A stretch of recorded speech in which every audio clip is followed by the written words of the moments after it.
Assalamualaikum warahmatullahi wabarakatuh. Perkenalkan, nama saya Afifah Nursaibah dari kelas 12 MIPA 2 nomor absen 3.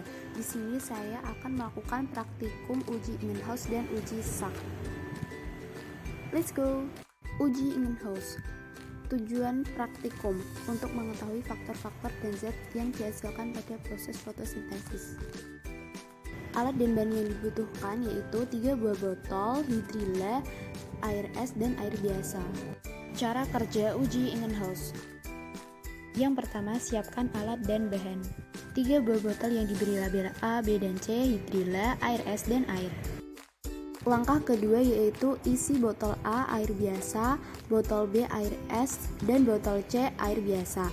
Kemudian masukkan hidrilla ke masing-masing botol A, B, dan C.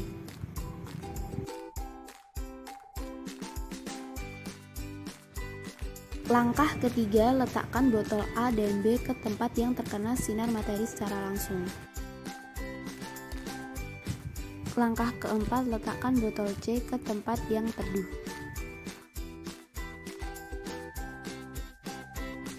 Langkah keempat, mengamati timbulnya gelembung-gelembung gas selama 30 menit. Hasil pengamatan 10 menit pertama. Pada botol A dan B belum menghasilkan gelembung-gelembung gas, begitupun juga pada botol C. Hasil pengamatan pada 10 menit kedua. Pada botol A dan B belum banyak menghasilkan gelembung-gelembung gas, dan pada botol C belum menghasilkan gelembung-gelembung gas. Hasil pengamatan 10 menit terakhir. Pada botol A menghasilkan banyak gelembung-gelembung gas, sedangkan pada botol B hanya sedikit menghasilkan gelembung-gelembung gas. Dan pada botol C tidak menghasilkan gelembung-gelembung gas. Hasil pengamatan uji Ingenhous. Pada perlakuan tempat terang menghasilkan banyak oksigen, sedangkan pada perlakuan tempat terang plus es batu menghasilkan sedikit oksigen, dan pada perlakuan tempat gelap tidak menghasilkan oksigen. Pembahasan. Pada botol A yang diberi air biasa dan diletakkan ke tempat yang terkena langsung sinar matahari, lebih banyak menghasilkan gelembung-gelembung gas. Hal ini dikarenakan pada proses fotosintesis di botol A cukup mendapat cahaya matahari. Pada botol B yang diberi air es dan diletakkan ke tempat yang terkena sinar matahari menghasilkan gelembung yang sedikit. Hal ini dikarenakan perubahan es batu mengakibatkan penurunan laju fotosintesis karena terjadi penurunan suhu. Pada botol C yang diberi air biasa dan diletakkan ke tempat teduh tidak menghasilkan gelembung-gelembung gas. Hal ini dikarenakan tanaman hidra pada botol C tidak mendapat sumber cahaya secara cukup. Kesimpulan, proses fotosintesis menghasilkan oksigen. Tinggi rendahnya suhu mempengaruhi proses fotosintesis. Intensitas cahaya matahari mempengaruhi cepat tidaknya proses fotosintesis. Berikutnya adalah uji SAK. Tujuan praktikum untuk mengetahui bahwa proses fotosintesis menghasilkan amilum. Alat dan bahan yang diperlukan yaitu ada daun, aluminium foil, penjepit, alkohol, betadin, air, panci, kompor, dan mangkok. Cara kerja uji SAK. Yang pertama yaitu siapkan alat dan bahan. Ada alkohol, ada betadin, ada daun, ada aluminium foil, penjepit, mangkok, panci, dan kompor. Yang kedua, tutup sebagian helai daun menggunakan aluminium foil dan gunakan penjepit agar lebih rapat. Langkah ketiga yaitu petik daun yang sudah ditutup dengan aluminium foil setelah didiamkan selama kurang lebih 2 hari.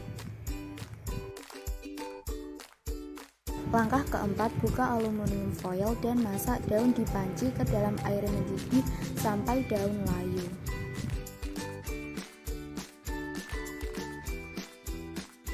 Langkah kelima, setelah dimasak 10 menit, daun diangkat dan dimasukkan ke dalam mangkok. Lalu tuangkan alkohol sampai menutupi seluruh bagian daun. Kemudian mangkok yang berisi alkohol dan daun ditaruh ke panci air panas. Langkah keenam, ambil daun tersebut lalu bersihkan dengan air dan letakkan ke dalam wadah lain. Lalu tetesi daun dengan betadin. Langkah terakhir yaitu amati perubahan warna pada daun kurang lebih selama 15 menit. Hasil pengamatan uji sah. Pada perlakuan daun terbuka awalnya berwarna hijau segar, kemudian direbus dalam air berwarna hijau layu, lalu direbus dalam alkohol berwarna hijau pucat, kemudian saat ditambahkan betadin berwarna biru kehitaman. Hal ini membuktikan bahwa daun tersebut memiliki kandungan amilum. Nah, pada perlakuan yang daun tertutup, awalnya berwarna hijau, kemudian direbus dalam air berwarna hijau layu, lalu direbus dalam alkohol berwarna hijau pucat. Ketika ditambahkan betadin dan ditunggu, ternyata warnanya putih pucat, berarti daun tersebut tidak memiliki kandungan amilum. Pembahasan. Hasil percobaan terlihat bagian yang tidak ditutup aluminium foil berwarna biru kehitaman. Ini menunjukkan bahwa bagian tersebut menghasilkan amilum karena mengalami proses fotosintesis. Sedangkan bagian yang ditutupi aluminium foil atau pada bagian tengah berwarna pucat tidak menghasilkan amilum karena tidak berfotosintesis. Kesimpulan, pada praktikum yang dilakukan dapat disimpulkan bahwa proses fotosintesis pada tumbuhan hijau menghasilkan zat amilum atau karbohidrat. Dalam proses tersebut membutuhkan cahaya matahari sebagai sumber energi. Sekian dan terima kasih. Mohon maaf apabila ada kesalahan. Semoga video ini dapat bermanfaat. Wassalamualaikum warahmatullahi wabarakatuh.